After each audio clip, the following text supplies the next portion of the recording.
Nós daremos início a uma série de aulas sobre o filósofo Nietzsche. E nesta primeira aula nós nos preocupamos em trazer um conceito que nós acreditamos ser o centro no qual orbita toda a filosofia nietzschiana. Nós acreditamos que este núcleo, este centro, é a condicional para toda a construção filosófica de Nietzsche. Então nós nos preocupamos nessa primeira aula em apresentar este conceito, porque na verdade este conceito vai nos ajudar a construir a trilha, vai nos ajudar a limpar o campo, para que possamos então compreender o que Nietzsche quis dizer. Calma aqui, meu amor. Ignorar este conceito que iremos abordar nesta aula é entrar em uma mata completamente desconhecida, sem qualquer direcionamento. É entrar em um campo completamente desconhecido, sem qualquer guia. Então, o conceito que iremos abordar nesta aula, ele vai nos guiar, vai nos dar um direcionamento na filosofia de Nietzsche. Por isso, nós acreditamos ele ser essencial para esta primeira aula. Como sabemos, Nietzsche foi um filósofo bastante crítico e ele se propôs a desmascarar a cultura ocidental. Três pilares sustentam ou sustentavam, no período de Nietzsche, toda a produção de conhecimento, de comportamento, de moral, a saber, a religião, a filosofia e, consequentemente, a metafísica e a ciência. E Nietzsche parece propositalmente querer atingir os alicerces desses pilares, porque ele, mirando nos alicerces desses pilares, ele conseguiria derrubar toda essa construção, desfazer toda essa construção. E podemos dizer que, em grande parte, ele obteve grande sucesso. A sua filosofia vem impactando a nossa sociedade, a sociedade ocidental, de modo até relevante. E como veremos nas próximas aulas, Nietzsche criticou arduamente, grandemente, a religião, a filosofia e a metafísica, e até mesmo a ciência. Dito isso, o conceito que queremos abordar nessa primeira aula é o conceito de vontade de potência. O que Nietzsche quer dizer com vontade de potência? Porque a vontade de potência parece ser aquilo que irá conceder a Nietzsche as possibilidades de tecer toda a sua filosofia. É como um fio que ele vai usar para tecer toda a sua capa filosófica, toda a sua túnica filosófica. E compreender isso é fundamental, é essencial. Bom, nós decidimos, eu e a minha filha, decidimos começar essa aula pelo fim, e não pelo começo. Como assim pelo fim? Porque o fim é melhor que o princípio das coisas. Nós vamos partir já dessa regra. O fim é melhor que o princípio. E aqui, melhor para nós é o mais simples, e o pior é o mais complexo.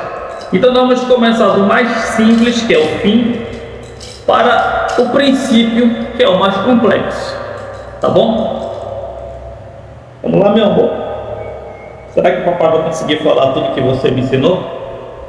Vou tentar, querido. Eu não sei se você já parou para pensar ou já parou para analisar, mas o som ele se propaga as ondas sonoras se propagam pelo ar. Ele se expande pelo ar. Você também, na escola, em qualquer outro lugar, deve ter observado que as células, elas se multiplicam e elas acabam formando o tecido de um órgão, o tecido de uma parte do corpo. Você também já deve ter observado que uma semente, quando plantada, ela começa a expandir, ela começa a brotar, crescer, se torna uma árvore, começa a florescer, a frutificar. Parou por aí? Não. Porque dos seus frutos há também sementes. E ela continua a se expandir pela semente dos seus frutos. Então a semente cai em outro qualquer lugar, quem sabe levada por um pássaro, um passarinho, e em outro lugar ela cresce, se desenvolve, frutifica e segue o mesmo ciclo, de modo que aquela primeira semente ela continua se expandindo infinitamente. Você também já deve ter analisado que na natureza, no mundo biológico, há uma disputa, principalmente entre os animais selvagens, por território. Por exemplo, o leão, ele procura marcar o seu território, ele procura se expandir e não permitir que outros animais venham a exercer poder ou influência no perímetro que ele delimitou. Bom, poderíamos continuar aqui dando exemplos, até mesmo do próprio universo. Sabemos que o universo está em constante movimento. Afinal, tudo que existe está em movimento. Não existe nada parado, nada inerte. Tudo está em constante movimento. E este movimento é um movimento rumo à expansão, ao crescimento. E o próprio universo, por estar em movimento, está se expandindo cada vez mais.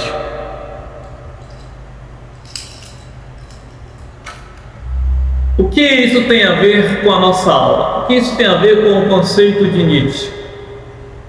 Nietzsche, ele olha para o mundo e ele concebe um mundo completamente diferente de muitos que o antecederam. E qual é a percepção que Nietzsche tem do mundo? É a partir desta percepção como ele teoriza que seja o mundo. Seja o mundo. Vamos aqui ver aqui nas palavras do próprio filósofo o que é que ele pensa a respeito do mundo. E sabeis o que é para mim o mundo?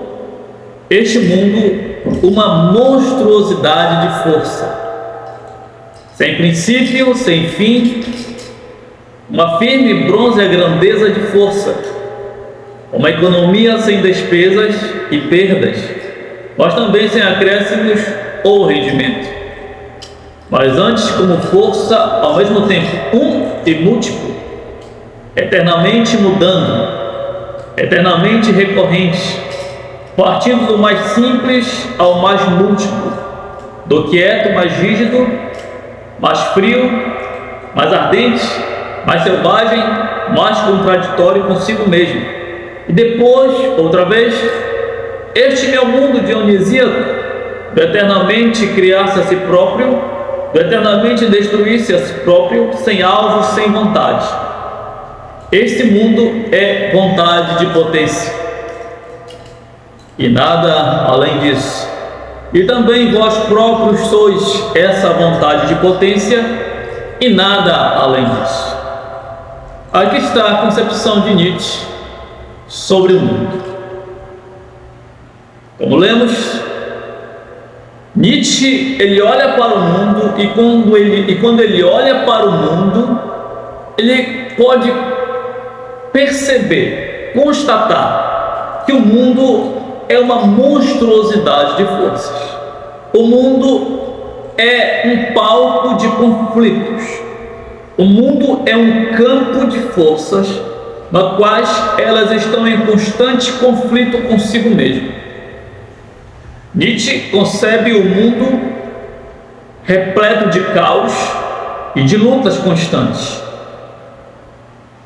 Cada força querendo se expandir para além de si. Cada força querendo o seu crescimento. Cada força querendo assenhorar-se sobre outras. E isso é que chamamos de vontade de potência. Os exemplos que demos anteriormente exemplificam muito bem o que queremos aqui chamar de vontade de potência. É um elemento, é uma coisa querendo se expandir, querendo apropriar-se, assenhorar-se de outras partes do mundo. E todas as coisas, todos os elementos, todo ser existente, ele tem em sua essência vontade de potência. Para Nietzsche, todas as coisas existentes são tomados por essa essência de poder, por esta vontade de potência, de querer sempre se expandir, de assenhorar-se, de apropriar-se do mundo. E aqui haverá o desenrolar de muitas outras concepções de Nietzsche. Vamos lá, meu amor, vamos continuar aqui na sala, né?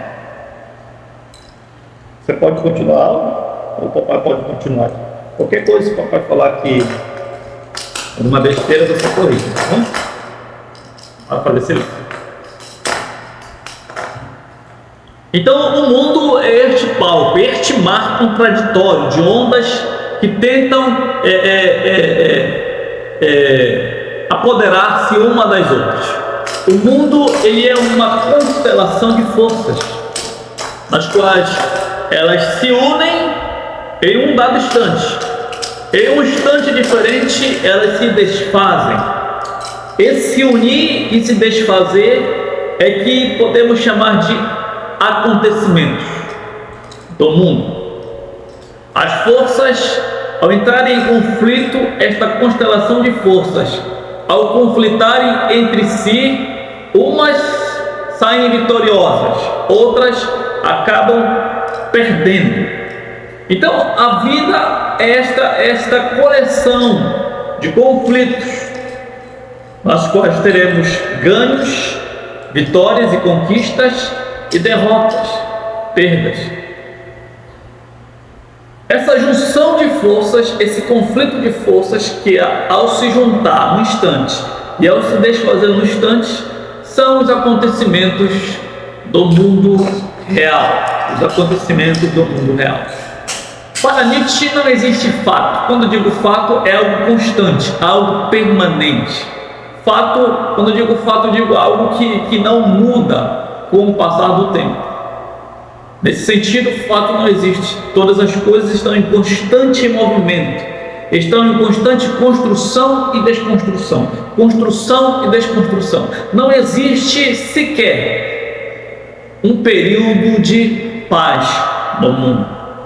Não existe sequer um período em que uma força diz: basta, eu já me apropriei de uma parte do mundo, para mim está bom. Não. Para Nietzsche, as forças atuantes e ativas no mundo sempre querem mais, sempre querem mais.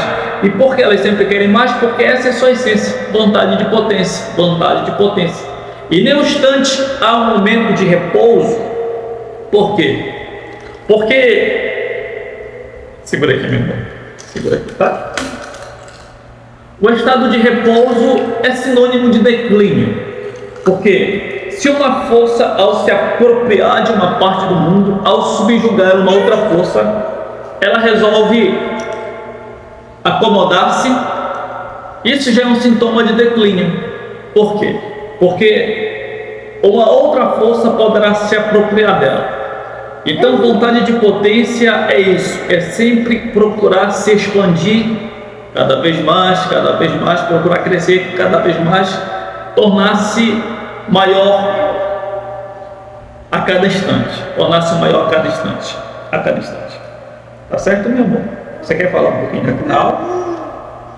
Você está pedindo a palavra, ela está pedindo a palavra que acha que ela quer falar alguma coisa. Diga aí. Fala. Sobre Nietzsche. O que foi que você falou para mim antes da aula? Você concordava ou discordava do Nietzsche? Ela está meio tímida, ela não quer falar aqui agora. Continuando. Esse conceito ele é tão essencial na filosofia nietzschiana, porque, por exemplo, é a partir desta relação de forças conflitantes é que Nietzsche irá elaborar, por exemplo, a genealogia da moral. Então, compreender o modo como ele entende o mundo e o conceito de vontade de potência nos abrirá o horizonte para que possamos também entender as suas outras construções filosóficas. E a partir deste conceito, como disse anteriormente, é que a árvore filosófica nietzschiana passa a crescer e a frutificar. É a partir desta base que Nietzsche constrói todo o seu edifício filosófico. Esse conceito, que podemos aqui também chamar de princípio, ele se aplica em todas as esferas da existência. Podemos chamá-lo de um princípio biológico, porque ele está presente em todo o organismo vivo. Ele também pode ser chamado de um princípio psicológico, porque ele opera na mente humana. O homem age a partir deste princípio, a partir dessa vontade de potência. E poderíamos aqui até, não querendo extrapolar, mas assim, chamá-lo de um princípio metafísico que não no sentido de que existe algo fora do mundo, porque para Nietzsche nada é dado, nada é tido como real a não ser o próprio mundo. Não existe nada além do mundo, não existe nada no homem que o coloque numa condição que faça transpor o mundo físico. Para Nietzsche não existe o transcendente, o transcendental, não existe o mundo das ideias. Tudo que temos é o mundo tal como ele é. E não há nada para o homem que o permita conceder uma ascensão ou uma descendência em uma realidade diferente, a não ser que seja esta. Né, meu amor? Isso é o brinquedo. Tá? Deixa o papai concluir a aula. Bom, o papai já está concluindo a aula. Vamos terminar aqui a aula com os nossos amigos. E para a gente termos o mundo, como poderíamos exemplificar a vontade de potência em relação ao homem? Um certo dia você sai do seu trabalho, ou melhor, você sai da sua casa em direção ao seu trabalho, e você resolve nesse dia ir de ônibus, ou de metrô, de ônibus. E a 30 metros da parada, o seu ônibus, ele passa. Você percebendo que seu ônibus está passando, e já por experiência sabe que o próximo passará só daqui a 1 hora, você sai correndo que nem um desesperado, gritando e pedindo pela compaixão e misericórdia do motorista para o ônibus, para que você possa subir e não ter que ficar esperando por 1 hora de tempo. Motorista olha para você, não vê em você beleza ou formosura alguma que o possa atrair, pisa no acelerador e você fica para trás com cara de palhaço. Naquele exato momento, você começa a xingar o motorista, começa a dar adjetivos a ele nada bons, mas nada disso vai adiantar. Um sentimento nasce em você, quem sabe um sentimento de tristeza, porque agora amarguradamente você vai ter que ficar esperando por 1 hora na parada de ônibus. Nesse exato momento, você percebe que a sua vontade de potência, ela não foi o suficiente para se apoderar de uma parte do mundo, podemos dizer assim. Você teve uma derrota, em conflito com uma luta, uma outra força, você foi derrotado. O motorista não parou, continuou, e o mundo saiu vitorioso e você perdeu, por isso ficou triste.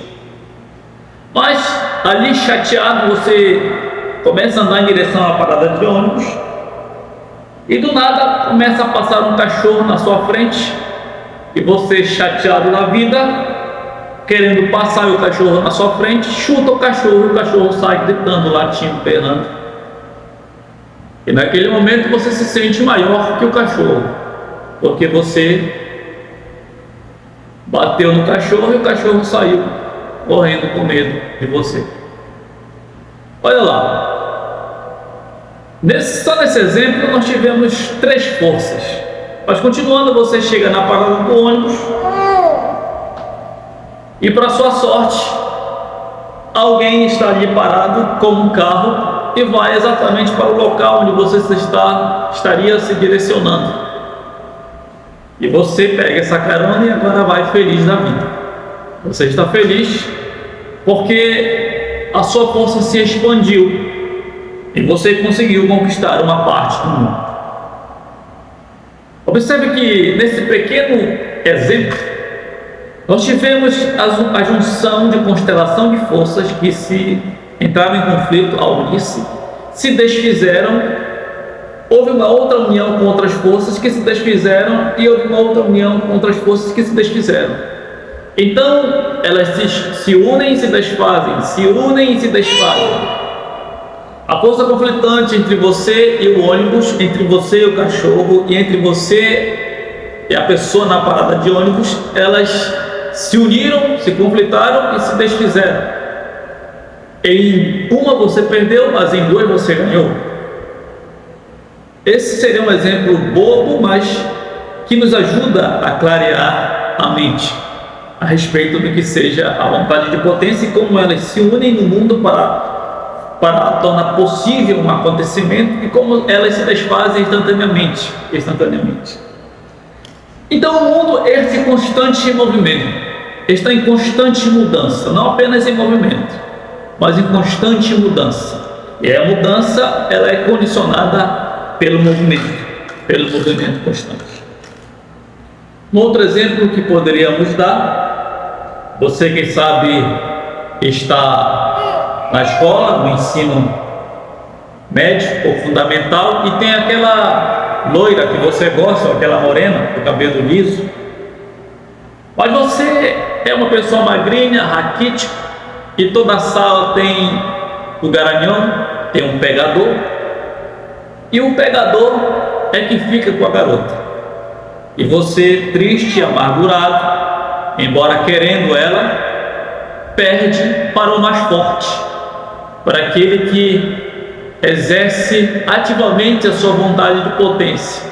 Quem sabe você olha para você, magro, raquítico, anêmico, e não sente nenhuma confiança em chegar na garota, quem sabe arriscar, até mesmo para receber o não. O valentão, o pegador, por ser confiante em si, se arrisca e acaba ficando com a moça que você gosta, com a jovem que você gosta. E você passa todo o seu colegial amargurado, triste, por não ter conseguido a garota dos seus sonhos. Típico de filmes, né? Do Homem-Aranha, que gosta da Mary Jane, mas acaba que, por ele ser do jeito que é, até que ele adquire uma força maior, até que ele passa a ter uma força maior. Aí as coisas mudam, né? Quando temos uma força maior, quando reconhecemos que temos uma força maior.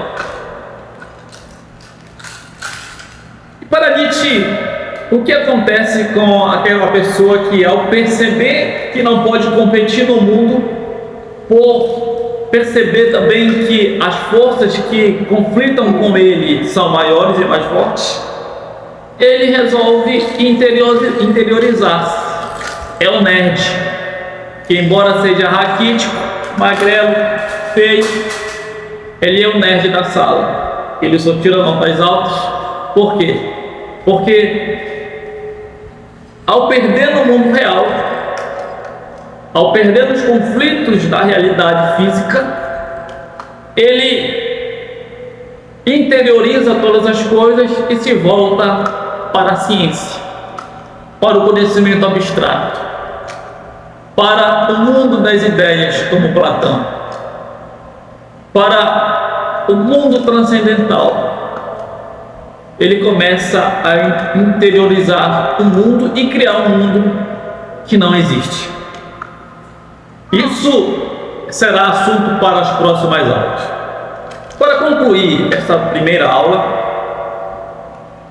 falando sobre a construção da verdade do conhecimento, que é um assunto muito profundo, mas já vamos aqui pincelar alguma coisa. Essas forças, ao conflitarem entre si, umas saem vencedoras, outras subjugadas, correto? Correto. As que saem vencedoras apresentam uma interpretação do mundo. As que saem subjugadas também apresentam uma interpretação do mundo.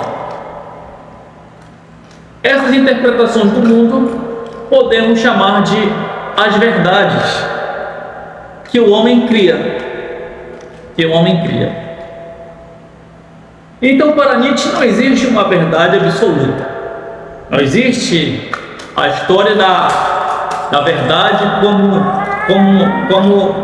algo imutável, absoluto, intocável, eternamente imutável. Para Nietzsche, as verdades nada mais são do que interpretações de forças.